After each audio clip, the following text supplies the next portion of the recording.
Retroality TV presents Reimagine That with Chris Mann, offering refreshing reality with a retro twist. Our special guests this week, actress Dianne Kay. Also, more insight into your subconscious with dream interpreter Yvonne Riva. And now, introducing your host, Chris Mann. Thank you, Linda Kay, ye old voice o' vintage, and my trusty co-producer for not one, not two, but count 'em, all 3 episodes of Reimagine That. It's 11-11-11. How flippin' cool is that? And we are proud to be your refreshingly real, cosmically conscious, and, oh how we hope, magically delicious behind-the-scenes podcast where retropop meets forward thought. And to all of you great, loyal listeners who've remained as steadfast as Gabe Kaplan at a 1976 Battle of the Network Stars Robert Conrad Smackdown, I say welcome back. Welcome back, welcome back, welcome back. And to our first-time listeners, may this podcast also give you the same kind of warm and fuzzy déjà vu that Dick Van Patten gave America when he returned for a second time in November '79 to battle said network stars while delivering a kick-ass plate of homemade wishes on Bob Conrad's kitchen windowsill. And by plate of homemade wishes, well, I think the wholesome octogenarian tennis player known for his mean backhand said it best when spoofing himself in Family Guy. Oh, well, maybe I should make him a sandwich. Oh, Dad, that's your solution to everything. Dad! Dad! What? 8 is enough. You know I love you girls. Just as Dick Van Patten connected, like his backhand, with his TV daughters and sons, those of us now in Hollywood's sorta, kinda coveted 25 to 54 demo, who either grew up with 8 is Enough during its 1977 to 81 run on ABC, or caught the high-rated TV reunion movies in the late 80s, or the syndicated reruns on FX in the 90s, well, we connected with the entire Bradford bunch on TV's first family dramedy. Yep, I said 8 is enough. Not Kate plus 8, or the Octomom, or I didn't know I had 8 babies who just joined a group of angry midgets to bake delicious cupcakes, but the kind of heartwarming, wholesome TV that was removed just enough from actual reality to make it a soothing weekly escape, especially for kids whose parents were divorced, estranged, or merely embittered and hell-bent on not giving you any younger siblings to help you bear the brunt of their marital non-bliss. 8 is Enough, like Three's Company, was just one of those great comfort food shows. In fact, they both premiered on ABC on March 15th, 1977.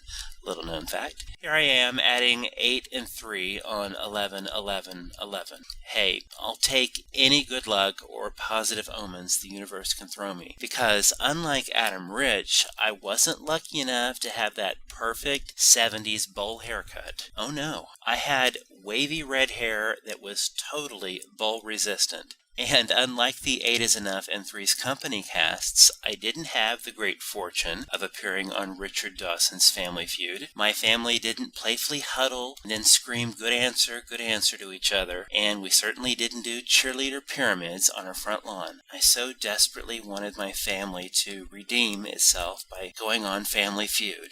Instead, my parents bought me the Family Feud home game, and then immediately got sick of it, hid it way up under their bed, a place no child should go, by the way, and then ripped me a new one when I dug it out and asked him to play. Yeah, I got your Family Feud home game right here. Our special guest this month is the fun and funny and lovely Dianne Kay, whose blonde and beautiful Bradford daughter Nancy took a satirical beating in that Family Guy clip, which was pretty funny itself, by the way. not only because Dick Van Patten would never lay a hand on another human being, but because 8 is Enough was about as provocative and edgy as an episode of Schoolhouse Rock. Those were the days when girls twirled the baton inside the house, dads were wholesome, and the TV dramedy was the socially awkward but strangely hypnotic love child of the melodramatic pause and the half-hour laugh track.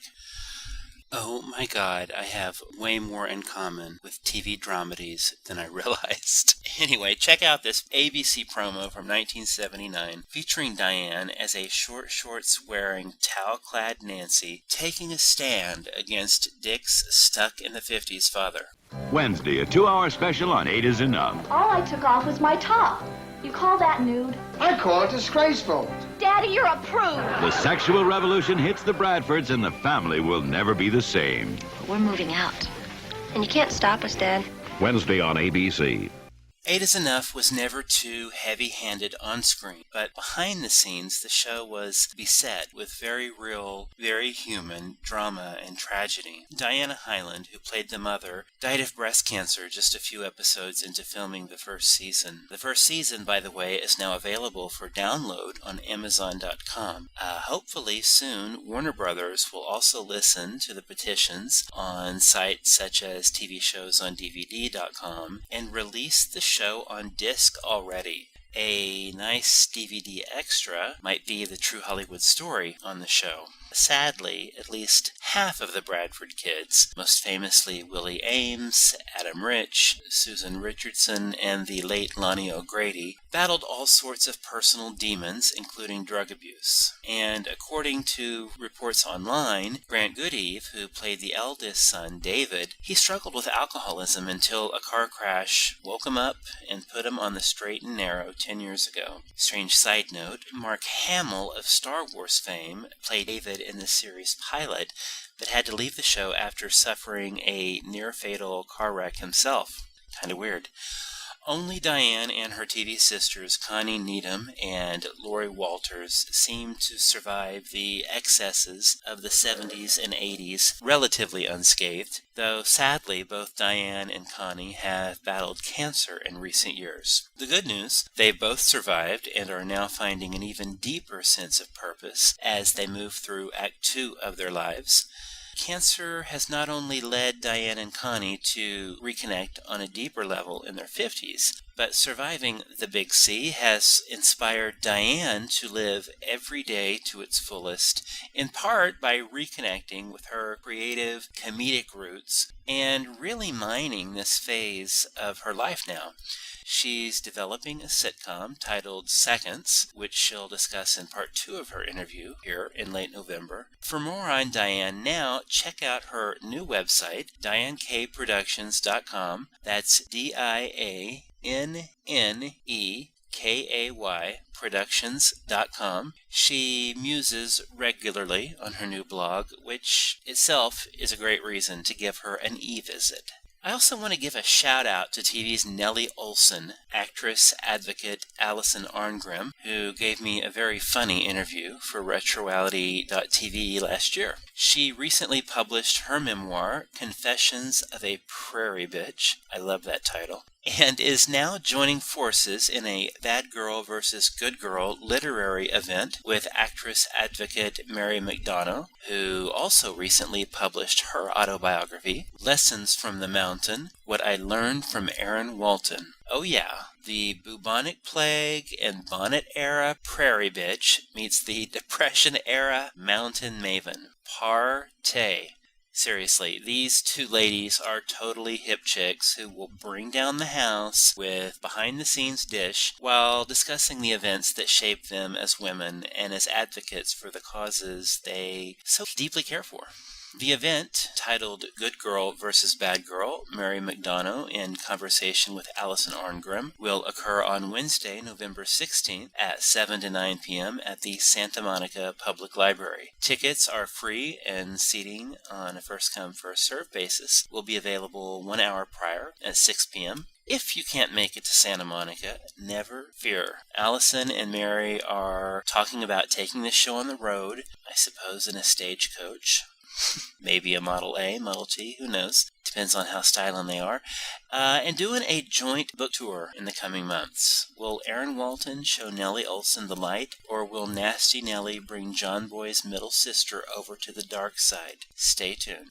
Speaking of dark side, I also can't wait to check out Carrie Fisher's new book, Shockaholic. It's her follow-up, of course, to her very funny book turned stage show, turned HBO special, Wishful Drinking. Carrie is hilarious. She just slays me with her acerbic wit. And she's survived all sorts of aholisms, from drugs to drink to electric shock therapy, and Jenny Craig.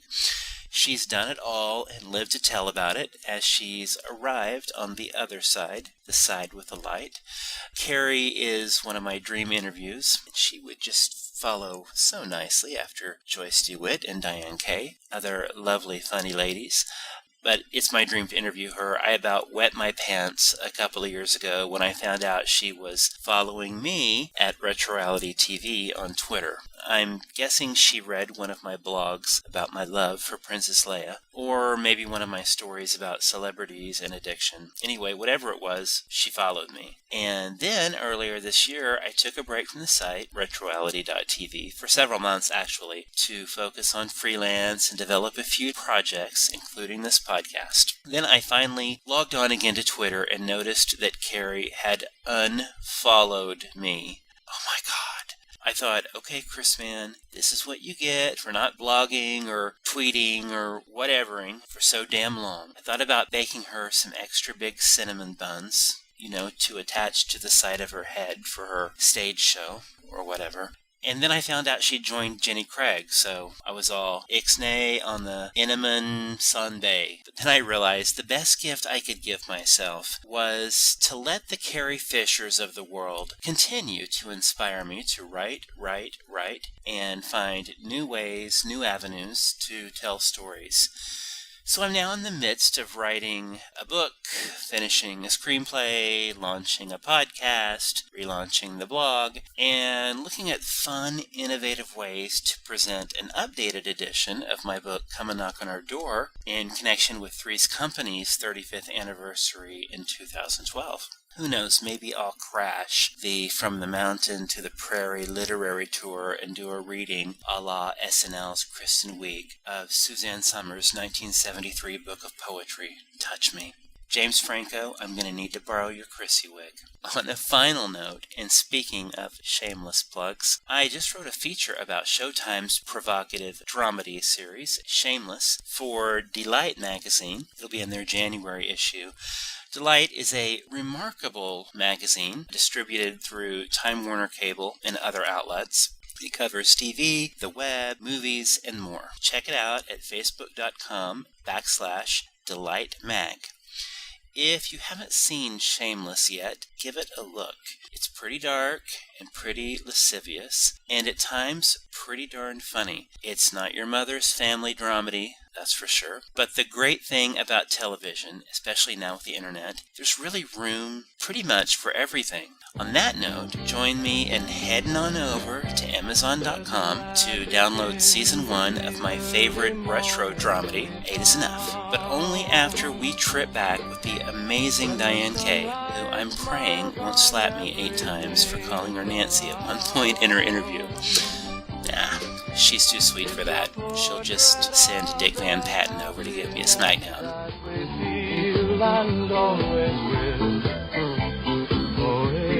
Enough to fill our lives with love. Oh, we spend our days like bright and shiny new dimes. If we're ever puzzled by the changing time, there's a plate of homemade wishes on the kitchen windowsill, and 8 is enough to fill our lives with love. welcome, Dianne, and thank you so much for joining us today. Well, thank you for asking me. I really appreciate that. Nice to finally meet your voice. Yes, nice to meet yours too. It's great to see that you are back and writing and doing all sorts of great things now. We have so much to cover. You and your story have so many facets, from your pre-Hollywood years to 8 is Enough and showbiz success, and then really to surviving not only fame, but cancer. And now your second act, writing a sitcom called Seconds. So thank you for joining us in this journey with you. Thank you. Gosh, I sound like an antique, don't I? Antiques are good. Oh, yes, they are. So, let's go back first a few decades. Wow, that is sounding like an antique. To the ancient 1970s. Right. It was just like yesterday. It was just a dream. Is it true that the acting bug bit you, so to speak, at age 13 when you dressed up as a bumblebee hawking honey diet food at Skaggs? It is true. I have to admit, it's one of the many interesting jobs I had as a teenager trying to so-called get into show business, which was really limited in Phoenix, Arizona back then. I had to make some kind of a start, and that was my debut, and it was humiliating. But, I had an acting teacher who told me, you must try out for everything and anything. And so I did, and one of my first jobs was to dress like a bumblebee, complete with antennas and a stinger, and I had to go to the local Skaggs drugstore, which was just down the block from where I lived, and sell honey diet food to unsuspecting customers who really didn't want to be bothered with me. Well, that talk about cutting your teeth. Oh, God. I cut my stinger. So, clearly you were destined for Hollywood. And or a mental institution. I don't know. Is there really a difference? That's true. There you go. Well, so you kind of got the boot camp of humiliation there. What drove you to Hollywood after wrapping your studies? My grandmother's 1964 Chevy actually drove me. It's the truth. I had never even driven on a freeway, so that was quite a sight. Oh, wow. I forgive anyone who was on the freeway at the same time I was.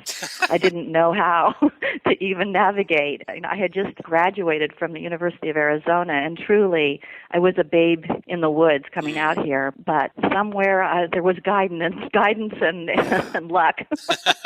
So maybe God was your GPS coming in. I think so. It's a good one to have. Yeah, back in the day, you just kind of had to rely on faith. So you have such a long and interesting career. I have to say that this podcast's producer/announcer, Linda Kay, who is no relation, the small world, she interviewed you recently about your very first TV gig on her incredibly detailed Kids from Caper website. And this was, of course, complete with your Magic Mountain roller coaster memories. Does that stick in your head, the Kids from Caper? Absolutely, and I was so amazed that she even knew that show. It's amazing. It was wonderful to revisit it and have somebody care about it. But it was my very first shot acting in Los Angeles. I had come to L.A. and I met with Nina Blanchard, the famous modeling agent here in town, and they wanted me to sign with them theatrically, but I was advised, that if I was really wanting to be a serious actress, that was probably not the agent to go with. She was wonderful for modeling, which I did do some, but before I made that commitment, she did send me out on my first audition, which was The Kids from Caper. Wow. And I got the part. And seriously, I had come out to Los Angeles with my boyfriend at the time to go to his cousin's wedding, and I had enough underwear just for the weekend. And instead I had to work. So I went to Sears. And you bought some underwear. Well, there you go. That's the first thing everyone should do. Yeah, buy underwear. So with your underwear in hand, you tackled Hollywood. And speaking of roller coasters, TV fame would soon probably take you for a ride when a little show called 8 is Enough came into your life. And was that fall '76 when that happened? It was Well, I did not do the pilot. Right. So the pilot, I think, was shot in 76. I later came in after the pilot when they found out 8 is Enough was going to go, and so I think I started in February. I think it was February of 77. And the show would premiere then about a month later. By the way, on the same night as Three's Company, little known fact. Talk about a night of TV history with those two shows premiering. Oh, really? That's true. What a strange coincidence. But how did a college graduate, which you were, land the role of Dick Van Patten's high school-aged daughter? What had happened was I did get an agent, a theatrical agent, not Nina Blanchard. She was my modeling and print agent. But I did get another agent, and they sent me out on a number of things. My second role out here was Starsky and Hutch. And Bill Blinn, I think, was producing or had something to do with that, Starsky and Hutch, and he remembered me from when I had a small role on that show. And so when they were looking for the part of Nancy, what had happened was Kim Beck played the original Nancy, and she went on to do Rich Man, Poor Man. She thought that show was going to be a hit, and so she left. Yeah, not a good choice, but it was for me. She left the show, and they were looking for someone that somewhat resembled Diana Hyland, and the part was about Nancy wanting to be a model. So it kind of was working for me because I had been modeling at the same time as going out for auditions for acting. But when I met the casting directors, Bill Blinn was the executive producer, and so I think that he remembered me from doing the Starsky and Hutch, which was helpful. And at the same time, I was supposed to screen test for another pilot series called The Cabot Connection, and that was with Mark Harmon's sister, Kelly Harmon, and the two of us were supposed to play detectives and whatever, a very original thing here. Right. So I was up to do the 8 is Enough screen test and a screen test for Columbia at the same time.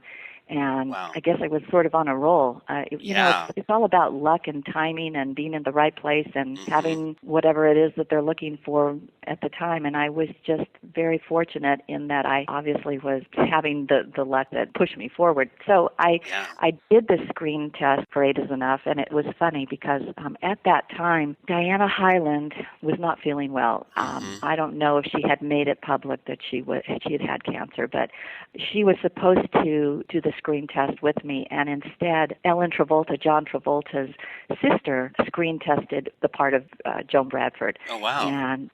And so I remember I had to do the screen test for Columbia and then run over and do 8 is Enough. So I was like, and it's crazy. I mean, when you think about it, this doesn't happen this way.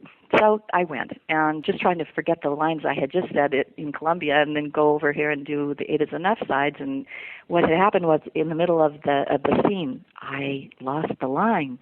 But I didn't want anybody to know that I'd lost the line, so I had this large dramatic pause, and I swear that's what got me the role, because nobody knew that if another second had gone by, they would have known I was losing it. But I quickly remembered, the line, so it really looked like I was really thinking, and I was really, into this scene. Really, I was sweating my pants off, Get me that word, what's the line?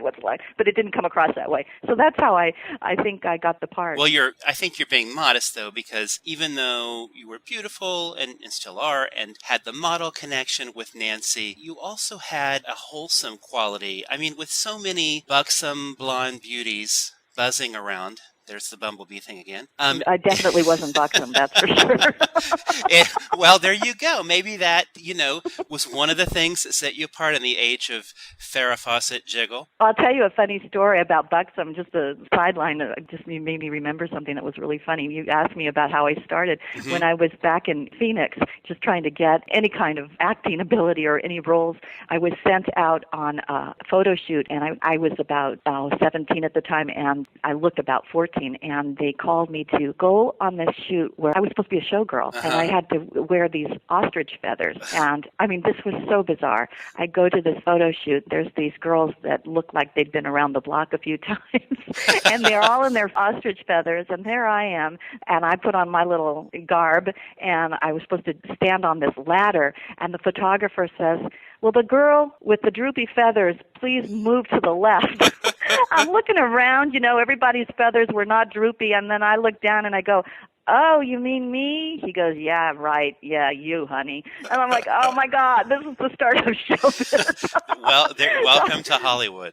Yeah, welcome to Hollywood. I've got to find that picture someday and put it on this blog. It's absolutely hysterically funny. Oh, yeah. Well, you had these experiences playing these creatures of flight, bumblebees, and now ostriches. Yeah. But you know what's funny is that the part of Nancy, it was sort of like life was imitating art, because Nancy was always going on these job interviews. The character of Nancy, she was always trying to find a job, and I could relate very well to what she was going through. She worked at a toilet factory and in a mortuary, and really my life was kind of imitating art. I very much identified with her character, I guess. That's cool.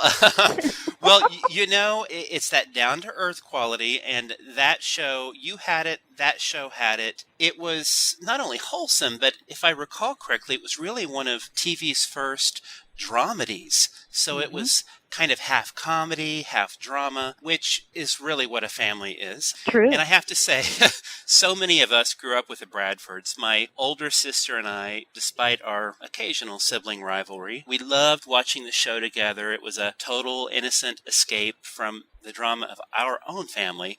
In what ways were the Bradfords for you like a real family? Well, it's interesting, and that's a good question. And what I think happened was, when we started Eight Is Enough, it started out as a family. It was after the book, Tom Braden's book, Eight Is Enough, and it was supposed to be about a family with 8 kids. And then it morphed into something different when Diana Hyland died. Because what had happened was the audience in the first few episodes got to see us as a family of 8, and this was the mom and this was the dad. And then when Diana got sick and passed away, I think in a way it kind of hooked the audience in that the audience was wanting to know now what's going to happen, as we did as actors, and even with the show. We weren't sure what direction the show was going to go, because now we were faced with a different dynamic. It was now about a widower who was raising adolescent kids who were, we weren't young kids. We were all, teenagers and older. And so then the dynamic was more about how does a widower cope with having to go into the dating scene again, and his children are now dating. So then Lani O'Grady took the part more of the matriarch. She, instead of being just the sister, she took that part on. And interestingly enough, Chris, I would get letters from fans who were going through similar dynamic in their life, the subject of what happens when you lose a member of your family, your mother or your spouse. And so then the audience was kind of hooked into seeing how does a family cope with the loss of a family member. Absolutely. And so it brought kind of a therapeutic side to it, along with, as you say, it was a dramedy. And we had a laugh track, so you knew that there was some comedy involved and these silly situations we got ourselves into. But it was a chance for families to sit down in front of the TV together and not feel embarrassed as to what they were watching. And it gave an hour of time to kind of see what family felt like, even if you didn't have a family like that. Right. There was always someone in this family that you could either identify with or you like to watch and see what they would do. Oh, so well said. And I want to talk to you a bit more about Diana Hyland in a moment, but, I have to ask you, Dick Van Patten, is he like the nicest, most wholesome man ever? He is not only nice and wholesome, he is so generous as a friend and as an actor. He started out as a child actor himself, and he watched us and knew where we were coming from because he'd been down that road. And he would always say to us, these are the good old days, kids. You should really appreciate this because these really are, you're going to look back at this and these are the good old days. And honestly, he was right. Those are the good old days, But he is the kind of person that doesn't do things to get publicity in his generosity. A lot of people don't know this, and I've never told anybody, and I don't think he has never mentioned it, but I know for a fact that this is what happened, and I will tell you. Thank you. A story that nobody knows. Oh, great. When I was, I guess it was about the last season, our ratings were, not as high as they had been. And so the writers decided they were going to spice the show up a little bit.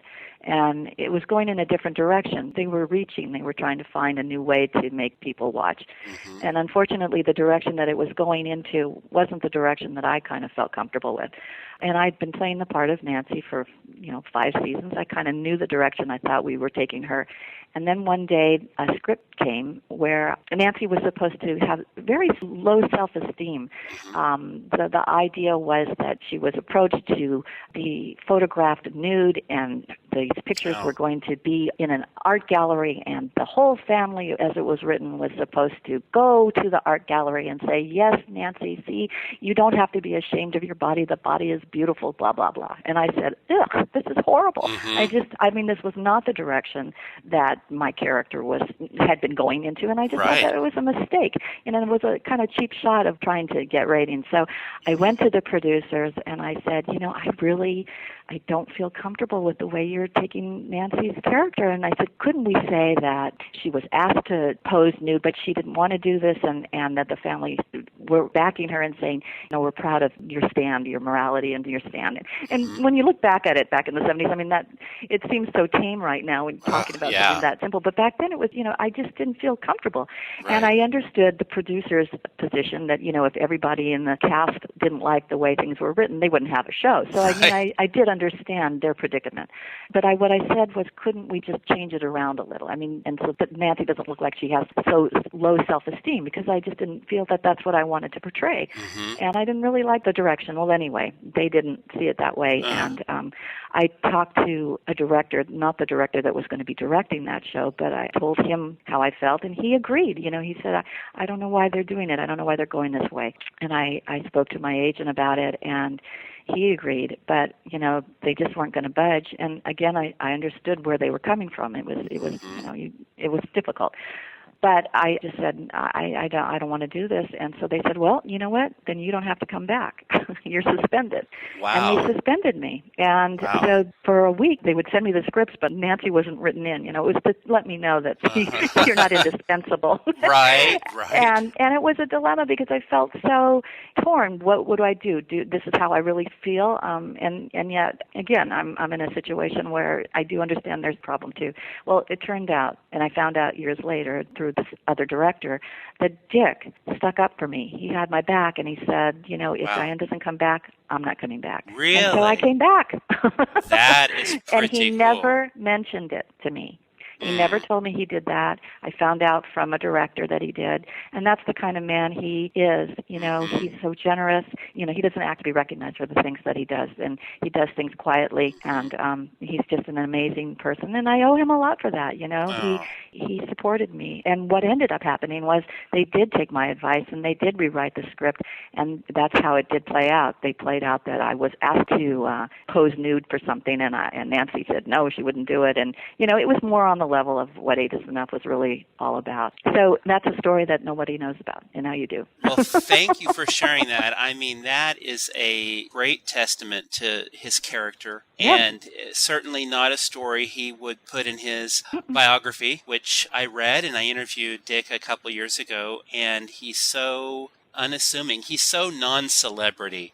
Having Dick Van Patten as a father figure when you were put into this show at such a young age, and that was back in the late 70s where there were 3 networks, you became these sort of instant teen idols. There were the magazine covers, there were the interviews, all of these things were happening. How did he help keep you and some of the other siblings on the show grounded? Obviously, people are aware of the fate of a number of your TV siblings, but it would seem impossible to not be somewhat grounded around Dick Van Patten. His family was a great example of kids that had their feet on the ground when they were trying to act, and they didn't seem to have that problem. They didn't seem to be having those issues. And I think it's because he felt that, really acting is a job, it's a career, and it's not really about your ego. You're only as good as the show that you're on. And when you start letting your ego get involved and thinking that it's better than the show that got you there, that's when you get into trouble. And you can see that with other shows of today. There's a lot of shows that were very popular, and then when they're off the air, even though stars have a hard time reinventing themselves and getting another show that's a hit. And like I think of Seinfeld, and the thing was, it really is true. We work so hard to try to become actors, and that's what it is doing the work, not about becoming a celebrity and feeding your ego. That's the first way of, I think, really having a downfall. Yeah. I mean, you're either an actor or if you want to be an actor, you have to do the work. If you're interested in being a celebrity, that's a whole different story. And I don't think that Dick was a person that just was all about celebrity. He worked all his life, and he's got a lot to show for it. He does. And when you said what you just said, it reminded me of a quote of John Ritter's, who said, being an actor or an artist can feed you. Being a celebrity, paraphrasing here, can destroy you. Mm-hmm. So you went into it with the right foundation, would you say, from your roots in Arizona and your family? And then did you go in there with those advantages? I wanted to learn, and being on the set every day for 5 years, I was actually learning my craft and being able to work with incredible actors that would come on the show. And I would ask the producers if I could go to the dailies, because for some reason they understood that I could be objective. They didn't like to let a lot of the actors do that because they thought they would change their performance. But for some reason, they understood that I was really taking this seriously, and I really wanted to learn. I really wanted to better myself. And it was actually my acting class, by going every day at lunch to the dailies and watching how things worked and how things didn't work, and minimizing certain gestures, and just learning my craft, basically. Yeah. So I think that's what I did. I still took acting classes when I wasn't working. On the days I wasn't working, I'd continue taking acting classes, because this wasn't just something that it sounds like I was just so lucky and everything happened so quickly, and it did. But at the same time, I took it seriously. I mean, Yes. I wasn't out partying every night, after work. I really wanted to better myself and become a good actress. And you did. And a bit later, I want to talk to you about some of your other work post 8 is Enough. You've done so many episodic shows and films, so that work paid off for you. Going back to Diana Hyland, 8 is Enough seems, in a way, in retrospect, to have had a cloud of tragedy over it, certainly with Diana's death. How did this shake your world on and off set? Because you had only known Diana for a while, but was there a bond there that had a chance to form? She was really special. She had such a giving nature, and it made it easy for someone like me to come on the set and feel comfortable, because, I came on, I didn't do the pilot, and so I felt kind of like the new kid on the block. Mm-hmm. Also, Willie Ames and Grant Goodeve were cast after the pilot as well, but right. She welcomed all of us as if we were just a brood, and very, very sweet. So when she did pass away, it was a shock to all of us, but especially the cast that had worked with her during the pilot. I think it even hit home even more for them, because they had that much more time with her. The second episode was a show, I think it was called Pieces of 8, and it revolved around Nancy's character and that she wanted to be a model. And so I did get a chance to do a number of scenes with her. Yes, she was a very giving actress, and very sweet, and kind of helped me along. I think she knew that I was new at this, and but she never made me feel uncomfortable. And then when she passed on, as I said, then Lani O'Grady took on that matriarch spot, and right. I think that was when Lani was actually the happiest. Yeah. I think she really, really felt that her character had a motivation and a place, and that's when I saw Lani the most stable and happiest. Oh. And I think the first 2 seasons were probably the most fun to do, especially when Dick was out dating and looking for a new wife or whatever he was doing. We had so much fun. And I think the writing of the show was really, really kind of good and fun to do. I remember all of those episodes and your dad, dating. It was a first for a show to feature a widower like that when the audience had seen him married, and now we were going through these changes with this family. And I want to talk to you about Lani, too, here in a bit. After Diana passed, life went on. Everyone has to move forward.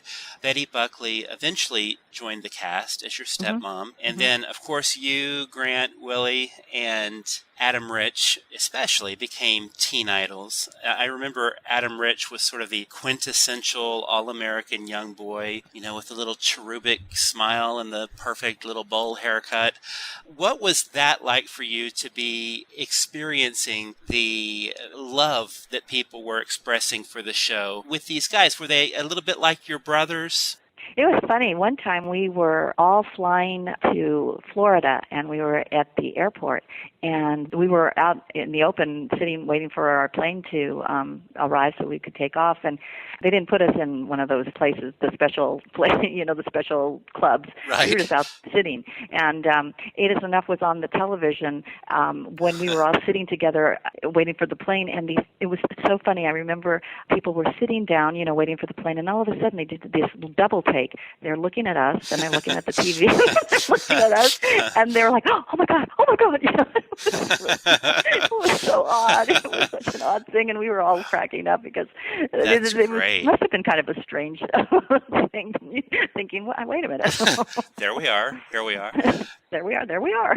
So people forget that you're real people. Oh, yeah. I would be sometimes going to a restaurant, and people would think that I couldn't hear them talking when I was sitting next to, you know, they would say things. And this is funny. My mom, you know, I was the kind of person that, you know, when I wasn't working, I didn't always dress up and wear my makeup, and, you know, I just wanted to hang out, you know, and be, you know. And so my mother used to say, now, Diane, you should definitely always look good when you go outside, because I remember I was at Saks Fifth Avenue, and I saw Lucille Ball, and she looked terrible once. And I never forgot that she didn't dress up, and I don't want you doing that. And I said, oh, Mom, leave me alone. So, no pressure. Yeah, just leave me alone. I just want to, you know, hang. So I'm ordering a hamburger at a place, and I remember we were sitting next to another table, and this lady said, that's that girl from Eight Is Enough. Doesn't she look tacky? And my mother said, see, I told you. That is hilarious. Course, I know. I said, Mom, leave me alone. Doesn't she look tacky? Does it? And you know, people don't realize how you can. I'm sure you received hundreds of compliments, but it's that one little snarky comment that stuck with you that day. Well, you know what? I still dress the way I wanted to. It's too much pressure. You know what? I'm completely with you. Well, the show obviously went through different changes during the seasons. Lani O'Grady as a matriarch type, I remember thinking at times, now is she the mom or is she the older sister? How did that dynamic work when Betty Buckley came in? How did she jibe? I mean, especially... That's a good question. Well, especially since Lori Walters is actually a little bit older than her. The audience was like, who's the mother? How did she jibe? You're right. Well, you have, that's a good question, and maybe you hit on something. What had happened was, you know, Lani was very comfortable in that part, and I thought she did a great job. In fact, I met Lani when I was in Arizona. Her mother came to Phoenix and Tucson and was an agent whenever shows came to, like, Old Tucson, and she would be an agent in Phoenix when there were shows to book.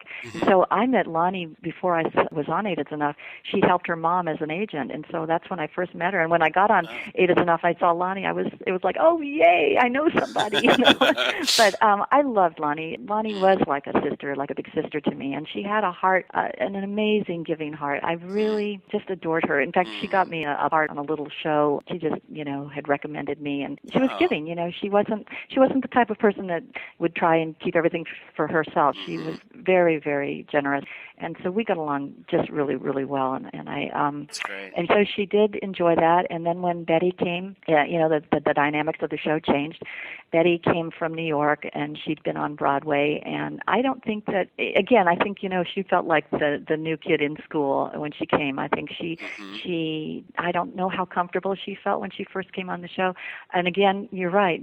She wasn't that much older than some of us, and to play a mother, I think it might have kind of bothered her a little bit. Yeah. So she kind of took on the role of Maria in the Von Trapp family. I mean, she reminded me of Julie Andrews, and I always, and she has this wonderful voice. I mean, but I think she almost took on that role. But she did play Abby. She kind of went against the typical mother role. She didn't want to play, Donna Reed. She wanted to. I mean, I loved her roadster that she drove around in. It wasn't the typical sedan that everybody was driving back in the 70s. She wanted to, be a little bit different, and I kind of admired that in her. She kind of broke the mold of what, everybody's so used to as far as the, the Brady Bunch mother. She didn't play the station wagon. Yeah, no station wagon. I like that. I thought that was kind of innovative. She taught me a lot about acting. I loved watching her work because she's a good actress. That's very nice to hear. I remember reading, and I came across this story in my research recently, that it was a little tough there for Betty with at least one of the cast members. I would think there was a story in People magazine where they said Willie Ames really kind of clashed with her because he's like, hey, lady, I've been doing TV and I know what I'm doing. And do you remember any sort of, feelings of, you're not our real mom kind of thing? Oh, well, I know what that was regarding. And I don't think that she was trying to be, I don't think she did this intentionally. I think she was truly doing something nice, and I think Willie took it the wrong way. But what she had done was she had given, it's funny, she had given all of us for Christmas Uta Hagen book on acting. Yes. And I think Willie took it the wrong way, as if, she thought that he didn't know how to act. Oh, my gosh. But I was thrilled with it because I thought, oh, gosh, I love the book. To me, I didn't take it that way at all. I thought, this is a great thing because I was always trying to feed my brain with acting and how, how to improve myself. So I thought it was one of the best books I've ever read. But unfortunately, Willie took it the wrong way. And I really don't think she did that intentionally. I think she just thought it was a good book and everybody should read it. Making an effort. Of course, she went on to Cats and Fame. Yeah, I mean, she's a pretty good actress and a darn good singer. She's got a voice that anytime she would sing, I would get goosebumps. And she's got an amazing voice. In fact, I just saw her a few months ago. She was in Los Angeles, and I saw her sing and perform. And at the end of the performance, we could go and buy her CD and get her autograph. So I got in line, and she wasn't looking up, and she said to me, well, how would you like me to sign this? And I said, Dianne Kay.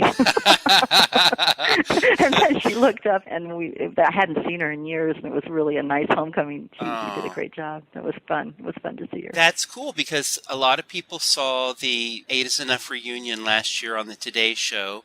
Most of the cast reassembled in New York, minus Adam Rich and Susan Richardson. But you were via satellite from L.A., so you didn't get a chance to interact then. So it was terrible. Do you know what happened? They had my mic on. Yes, I think I heard about that. Oh, my God. On the East Thank Coast. God I didn't say anything. Huh? On the East Coast feed? Yes, I thank God I didn't say something horrible. I mean, I could have. Oh, gosh. Then that would have been it. You would never hear from me again. Yeah, I would have left the country. Another child star is angry. Really? No, I was trying to talk, and every time I tried to say something happened where they didn't hear me, or they'd shoot to a commercial, so I didn't really get a chance to say much. But that was difficult because, I was coming from Los Angeles, and it's difficult to interact when you're not there. Yeah. But they did catch that, and I said something I thought they had broken into a commercial, and somebody said, you need to talk more, and I go, I'm trying, but they won't let me, and I guess the whole country in the East Side heard that. Yes, they wouldn't. I remember reading about that. Well, welcome to live TV and the internet age. Well, what happened when they did come back, they did let me finally say something, so I guess it was all right. It worked out in the long run. It did. So another People quote in my research, and many people know this, for decades, 8 is Enough sort of turmoil has plagued so many of your TV brothers and sisters. You told People magazine in 1980, and I'm not sure who exactly you were referring to, you said, I see a lot of drugs used in show business, especially cocaine, and I'm strongly against them, but I don't want to tell anyone else how to lead his or her own life. At that time, had you reached out to any of your co-stars who may have been battling demons like that? Addiction is a difficult situation, and to approach addiction is also when a person isn't ready to get help, even if you do try to reach out, if a person doesn't think they need help, you can't really reach them. And right. even if you want to, it has to come from that person. And sometimes I think that a person has to reach rock bottom to be able to rebuild again.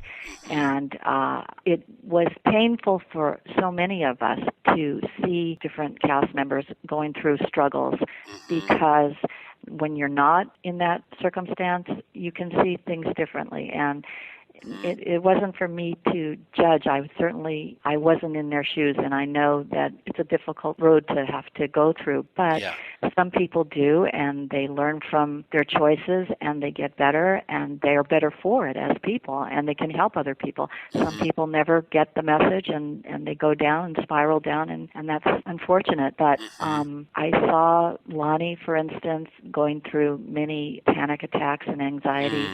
I don't know what caused it or what was the trigger for her. I do think that addiction usually stems from some kind of fear, that you're not facing, and you have to get something else to substitute having to face whatever the fear it is that you're going through. Right. And facing one's fear is challenging and hard, but sometimes when you do, you realize it's not as bad as the fear itself, And so, unfortunately for Lani, I'm sure her family tried to give her support. I don't know what could have helped her.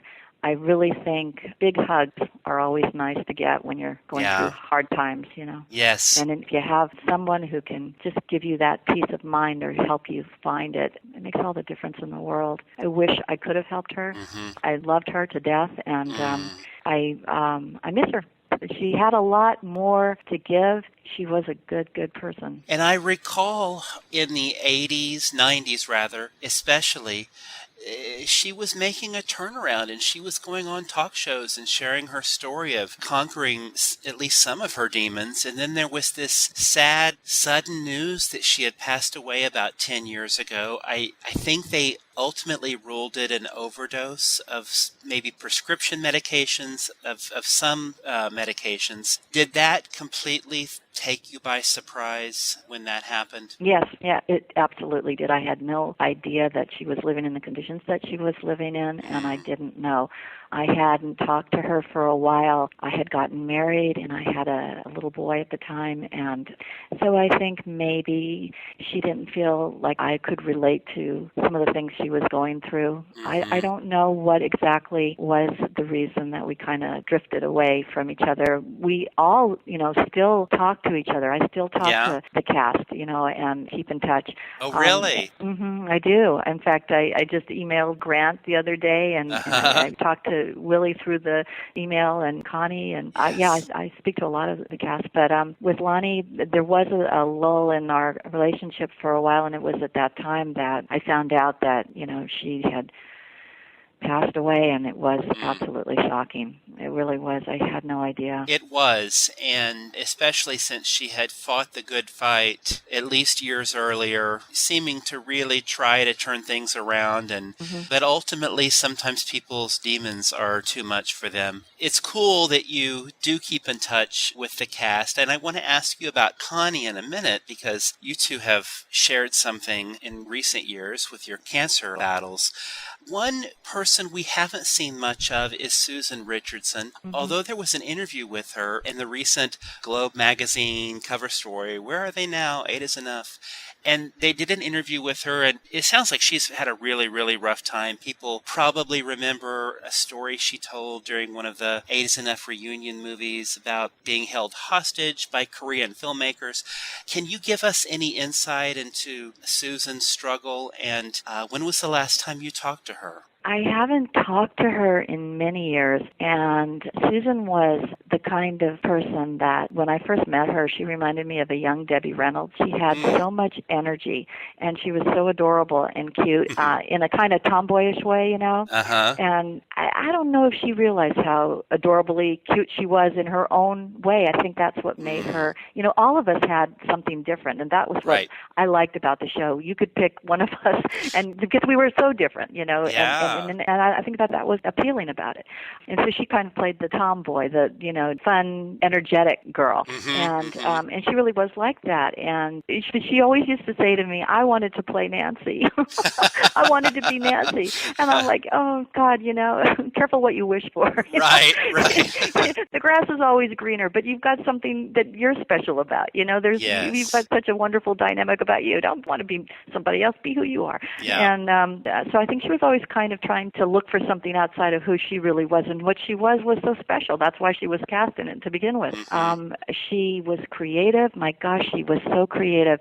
There was one Eight is Enough where she and Lori Walters were dressed up like a cherry pie a la mode, and Susan actually had built the pie out of paper mache when she had a little red cherry paper mache hat on her head. She made that herself. That wasn't done by the prop department. Yeah, she was creative. She would make these stuffed animals out of materials, but they looked like something out of Star Wars, and really creative. She had so much. She came from a rather poor family, and so when she started getting a little money, she went crazy. She would go to antique stores and buy these dolls because she said she never had dolls when she was growing up. So she bought these antique dolls, and her whole house was filled almost like Michael Jackson, just this childhood that she didn't have.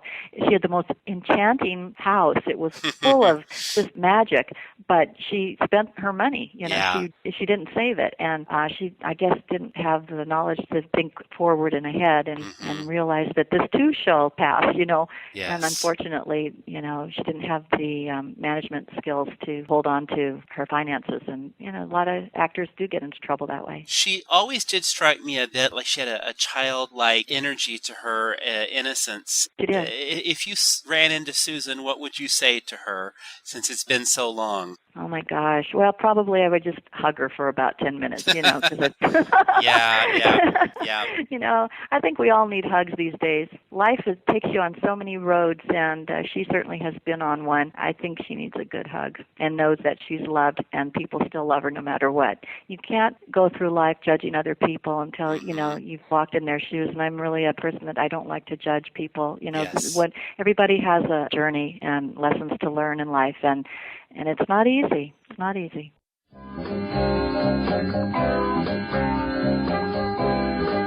We'll hear more of Dianne's in-depth and heartfelt memories of her Eight is Enough siblings in part 2 of her interview in our next episode. She also shares some funny anecdotes about working with Steven Spielberg and reveals the psychic vision she had last year that saved her life as she battled kidney cancer.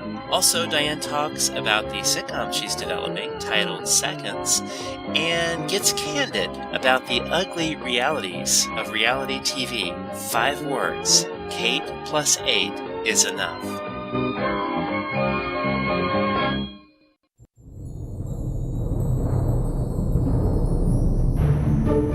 Lions and tigers and bears. Oh my. Just like Dorothy's journey through Oz, our dreams can be pretty freaky things. Starting out seemingly normal in our black and white, humdrum daily surroundings, before suddenly transitioning to a world of Technicolor, complete with menacing lions and flying monkeys and midgets, and our little dog too.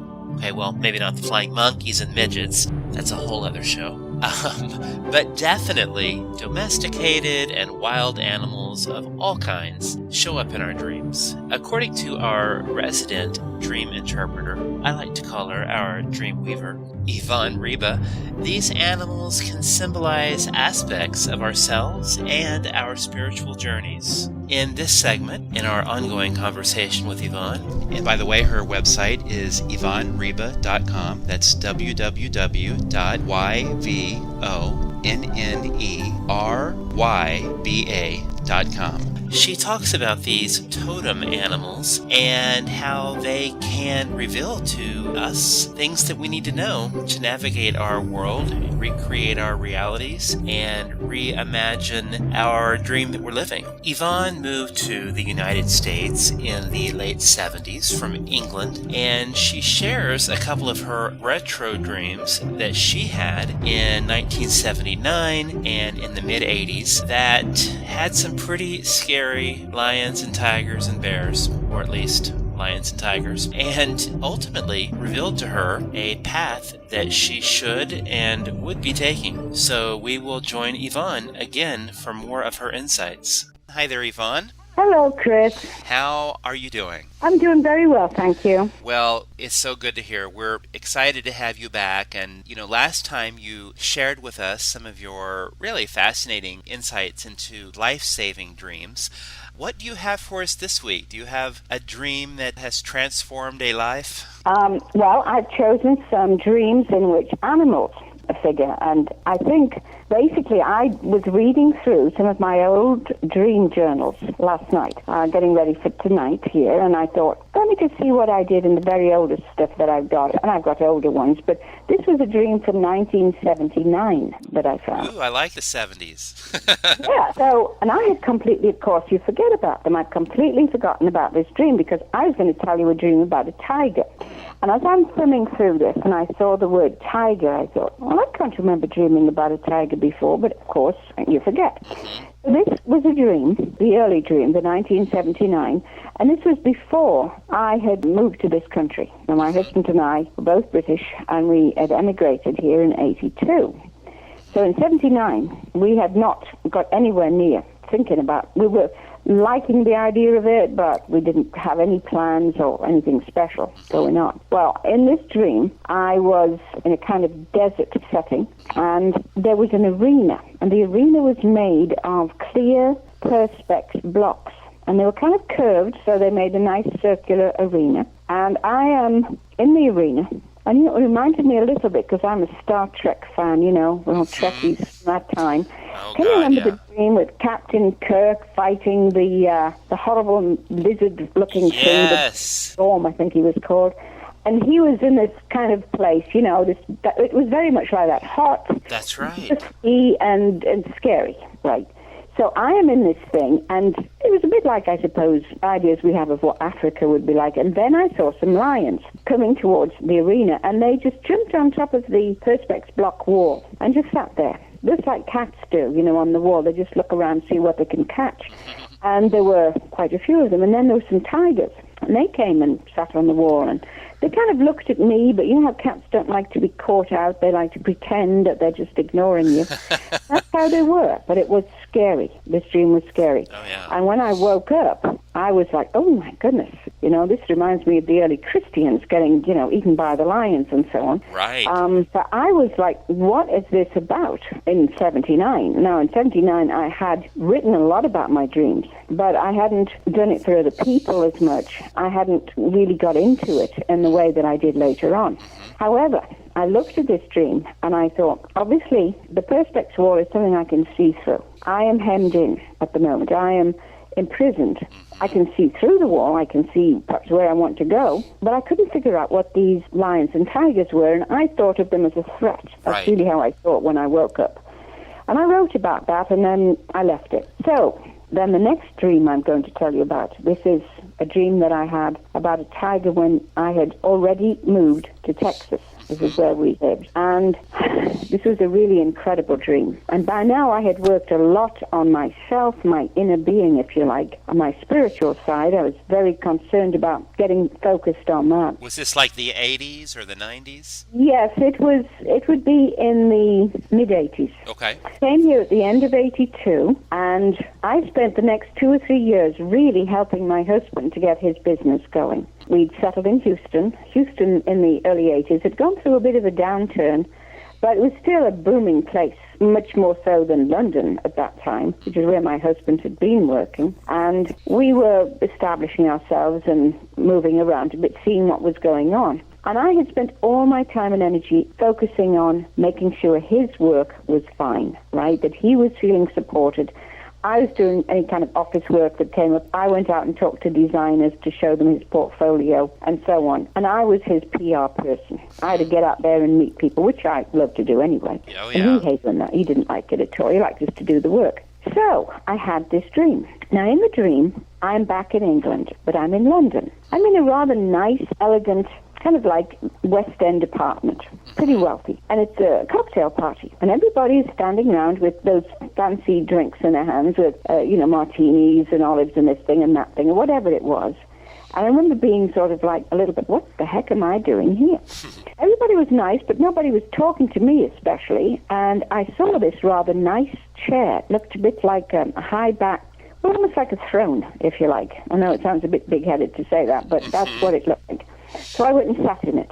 And I thought, well, I'm just going to sit here and feel comfortable. I'm not just going to do anything else. And at that point, somebody opened the door to this very elegant room where all these people were standing around chatting and drinking. And this huge tiger walked in, just like you'd open the door for the cat. Wow. You know? Only not a cat, but this was, and in my dream, very clear, fabulous colors. I mean, bright orange and black, big eyes, teeth, the whole thing. I mean, this was a tiger. Now, did you see Siegfried and Roy? Were either of them around?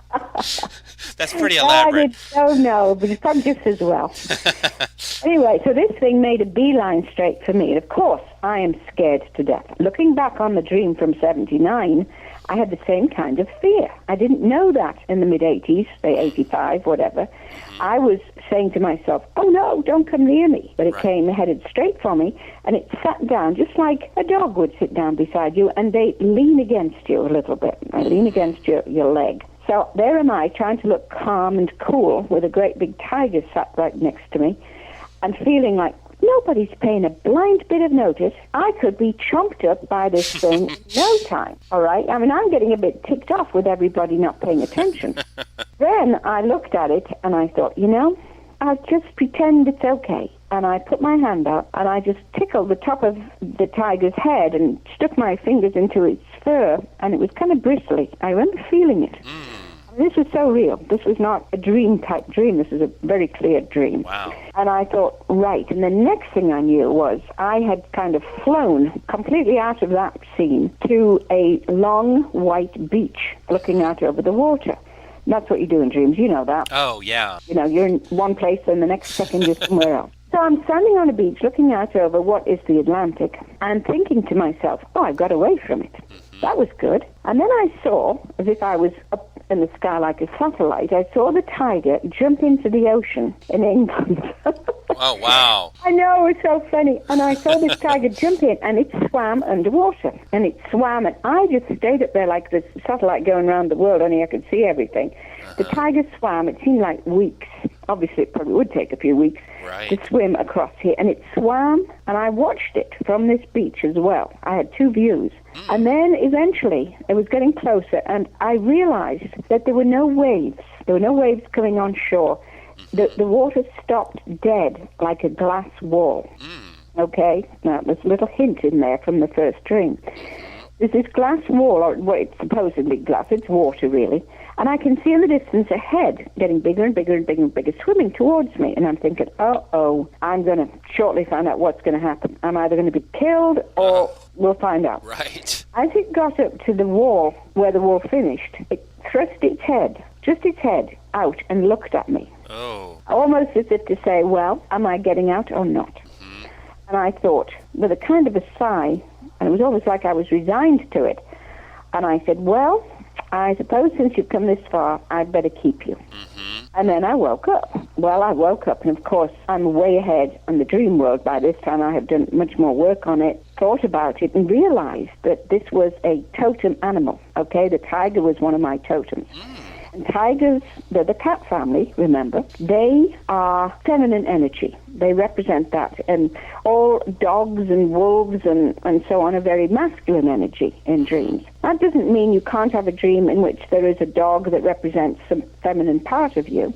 But generally, that's the universal symbol, okay? And when you say totem, is that referring to a Native American cultures? The Native Americans were very much into this, and that's, of course, why a lot of them had names which had animals on them, because they identified with the strength or the cleverness or the whatever it was of that particular animal. You know, every animal having its own particular trait and strength. So you might want speed, okay? So you'd think about the antelope. Right. You might want to be somebody who likes to dig in and have a firm place and a nice quiet place to get away from it all and become, some like a rabbit or something like that. And that would be no shame, because each animal has its own wonderful trait that we identify in humans by looking at the animal, you see. We use it a lot in our language, as a matter of fact. Right. You know, we often talk about that, it's a dog's life, that kind of thing, meaning that, it's totally under the control of its owner. Not necessarily a bad life, but not a lot of freedom for most of the dogs that we have. And that's to keep them safe, obviously. And they have grown to like it, most of them, although we do get the occasional one digging its way out from under the fence. That is a symbol of it. Now, this tiger was my feminine strength, which I had ignored and put to one side and said, no, I'm going to focus on helping my husband, which was, I think, the right thing to do at the time. But the time had come after 2 or 3 years where he didn't need that support all the time. He didn't need me doing everything, as it were. He was very capable at that point. He felt much better. He had been struck down with homesickness quite a few times. I mean, he was a real Brit, He loved this country. I mean, he absolutely loved it, but he couldn't help it. He missed his family, and he had a grown-up family, but not by me. I was his second wife. But we had them over. They came over and visited and so on. That wasn't enough, but it got to be a place where he adjusted, and I was not needed so much in that area. And so my dream said, it's time for you to take your strength and start to work with it. Get out there and do your own thing. You don't need to be doing this for him all the time. He is capable of mixing and mingling with people. He's able to do it now. He's adjusted to the American way of life, which is different. There's a vast difference between the way that we think in England and how Texans think, for a start. But we loved it. We got used to it. And so I did that. I took that dream and I thought, yes, it's my turn now. I've got to start looking at what I want to do. And what I wanted to do was to get in more of my spiritual work and find out more about myself and use that, because I'd been a teacher in England. And I wanted to do some kind of teaching, although I found that I was really getting involved with adults and not teenagers. Right. It was adults that I was developing or helping them with their lives as well as helping myself. But you see, looking back on it, Chris, and this is something I just found out last night, that first dream, there was a solid, clear wall that imprisoned me. In the second dream, there is a solid, clear wall in which the tiger actually could come right through. But it said, do you want me? Do you want to take me, my strength? Are you going to use the strength that's within you that I represent? And I agreed to it in the second dream. The first dream, I was right. When you had the second dream, did you remember the dream from 1979? Or are you kind of putting it all together now in retrospect? Yes, I'm putting it together now because I have books and books of dreams. And I find I go through them periodically. I'll go through dreams, but I don't go through every single one. I get sort of through a book or two, and then I'll think, okay, I'll look at those the next lot another time. And I have some in boxes that I haven't opened for a long time. So I need to do that. But this was something I just found out last night when I read that dream again. I thought, wow, that is so incredible. I never even realized. That's very cool, keeping those journals. Eventually, you can go back and sort of connect the dots. Well, I recommend that to anybody who wants to learn from their dreams. You really need to write them out. You don't have to write every single thing out that you dream, because a lot of it is just, like I've said I think the first time we talked, we have filing cabinet dreams where we sort out what happened through the day. We don't remember those usually because they come early in the evening or when we first go to sleep. The messages that we wake up with are the things to remember. And if you have a nightmare and you wake up, that means you definitely have to remember that nightmare because it's giving you a very clear message. So you, in 1985, when you had this second dream with the tiger coming out at this lavish kind of apartment, and that's when you really made the connection that it was time for you to focus on yourself? Let me tell you something that is kind of humorous. and hopefully people who listen to this who have a similar dream will understand. When you are drinking alcohol in a dream, people often think, oh my goodness, I was drinking and I don't drink, or I shouldn't drink, or whatever. It has nothing to do with alcohol. It has to do with the symbol for spirit, all right? When you're drinking spirit in a dream, that is what your subconscious is trying to get across. It's saying, look, you're trying to get spirit into yourself. So we put a little glass in front of you with a martini in it. That's supposed to remind you, because we've lost a lot of our memories of what symbols in dreams mean. I mean, I've had dreams of being in a bar and a waiter or waitress has served me with, a beer or something, which I don't drink. Wine, fine, whatever. And it's usually that you're seeking spiritual sustenance. So the dream will say, if you want to get some high-class kind of, that's what this cocktail thing represented, some spiritual nourishment that is considered to be refined, if you like, because this was a very refined party. Everybody there looked very elegant. It was very rich. I was sitting in something that looked like a throne. It was putting me in a place of elevation, if you like. I was trying to elevate myself. And then in comes this tiger and says, if you want to be elevated, you're going to have to incorporate my strength into yourself. You're going to have to take feminine energy and the feminine strength and put it into yourself. And I did. So you took this second dream in the mid-'80s, and you really listened to it, and you really sort of decided at that point it was time to reimagine your life and put yourself and your own talents. Create new reality. That's right. My reality at that point was I am number 2, right, in this relationship, which I did not mind. I mean, I was, there to help and support. I mean, that was part of what I believed was essential for me to do. But then there came a point when I didn't need to do it. I wasn't necessarily following my own dream, which I needed to do. I was letting something take over. And really, I was not being true to myself. And that's a very important thing we have to be in this life. Right. We have to do what we want and create our lives. Otherwise, we're wasting our lives. So, and I'm not saying you can't support people. That is part of what it is to be in a family or a group of friends or a team. We're all there for each other. But we are all here to walk our own pathway as well. And my pathway was not the same as my husband's. It was connected. We ran alongside of each other, but at the same time, my job in this country was not to be the second in command of his business. He was quite capable of doing most of it himself anyway. Right. But it was to learn my strengths and get out there and do what I am supposed to be doing. So, when you said that, I'm thinking of being your own captain, Captain Kirk in the arena. Maybe there was a little Captain Kirk message there for you, too. But you're right. I was really into Star Trek and, all the other sci-fi things. I mean, I've been a sci-fi fan since I was a kid, and there wasn't much sci-fi around at that point. But I had another dream. Do you have time for that? Absolutely. Okay. You would think, knowing all this stuff about dreams, that I would have figured this out. But again, I got a surprise one day when I woke up from a dream to realize that the bear was also one of my animal totems. And I had never thought of it that way, even though I had pictures of bears. I was very drawn to the strength of the bear. And, of course, we always think of the bear as the mother who protects her young, and they're very, very strong. The grizzly, is something else. Those movies where the grizzly comes at you, everybody's like, oh, good grief, we'll never get away from this. They're the strongest images that we have. Don't mess with the bear.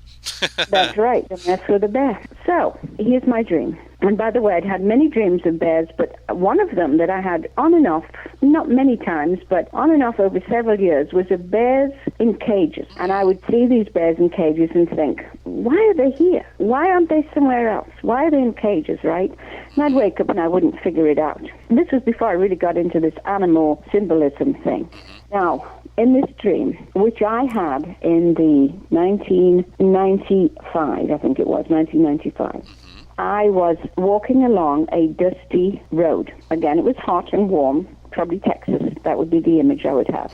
And I came to a little cottage. And round this cottage, in the air, there was swimming a dolphin. And I looked at the dolphin and I said, Lynn. Now, this is a friend of mine who was crazy about dolphins. I'm sure that's her animal totem. She had a dolphin on her door at one point, a picture of a dolphin. And I said, that's Lynn's cottage. And she's asleep. And the dolphin's just swimming around, making sure she's okay. So I didn't bother to knock on the door. I just kept on walking down the lane. And I noticed that this dust around my feet was taking shape. And it started to get solid and form a cloud. And then I thought, wait a minute, this thing's becoming something. And I thought, it's going to be a dog. But no, it got bigger and bigger, and eventually it was so big, and then it just reared up, and it was a huge female grizzly bear. And of course, not like the tiger, which frightened me. I looked at the bear and I thought, well, nobody is going to tackle me when I've got this beside me. And I woke up and I thought, well, here's another surprise. For years, I've got bears being given to me and stuffed toys, pictures of bears, little, Native American fetish bears and that sort of thing. And I hadn't really figured that it was part of my symbolic persona, if you like, or part of me. And that it represented, again, strength. If you follow your pathway, this is what I truly believe, and you develop the things that you have within you. Everybody has some wonderful talent, no matter what it is. It might be just you can sit and listen. That could be it. And listening is a wonderful thing, by the way. There's not enough of it in this world. People are always trying to talk over everybody. Oh, gosh, that's for sure. Yes. I believe being a good listener is wonderful and very cathartic for a lot of people who never get a chance to be listened to. So, anyway, so here is this great big strength again, this huge animal that represents that, saying, not only have I got the ability to have this strength, but I'm protective of other things. I can be a protector. And I found that over the years when I'm dealing with clients, and I do a lot of work on the phone with people all over the country and in different countries as well, people have problems and they need the intuitive reading, and a lot of them bring their dreams to me, of course, that I have to listen, and I'm also protective, not only of them, but of myself. I have to protect myself that I don't absorb their pain and grief and so on. Right. I can be sympathetic, but I can't take it in, otherwise I would be a melted puddle on the floor. Yeah, that's true. Or I can be sympathetic, protect myself, and then help them from an objective place. And this bear was just like a real... I felt like my subconscious was saying, you're coming into your own. It's about time you realized it. You can do all this stuff. You've been on the back burner again. Time for you to go to the next stage and develop into that, which I did. I started doing dream interpretation workshops. Right. Did them all over the country. And I did, my business grew, and in my spiritual life, I became a practitioner, and I did a lot of reading, and of course now I have a study group doing that in my own home. Amazing. Which is, it's where I'm supposed to be. Anyway, those are my two dreams for now, Chris. So you put together your tiger and you put together your bear. Yes. And that helped guide you in your life and in your career.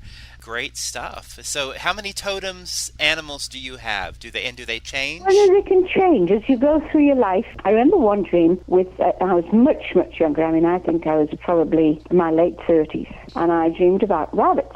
Now, rabbits, of course, a lot of people think of them as sex, rabbits have lots of rabbits. Right. But it's not necessarily so all the time. Rabbits can be, people think of them as timid animals, but they can move quickly. And they are, for one thing, they're very lovable. I mean, people love to have, rabbits as pets and so on. In that dream, I appeared with my sister, and we were trying to protect these rabbits. And I thought that the dream at that point was me being protective of my sister. She was younger than me, and she was having a hard time. And so the rabbit showed up. I've never had a dream about a rabbit since.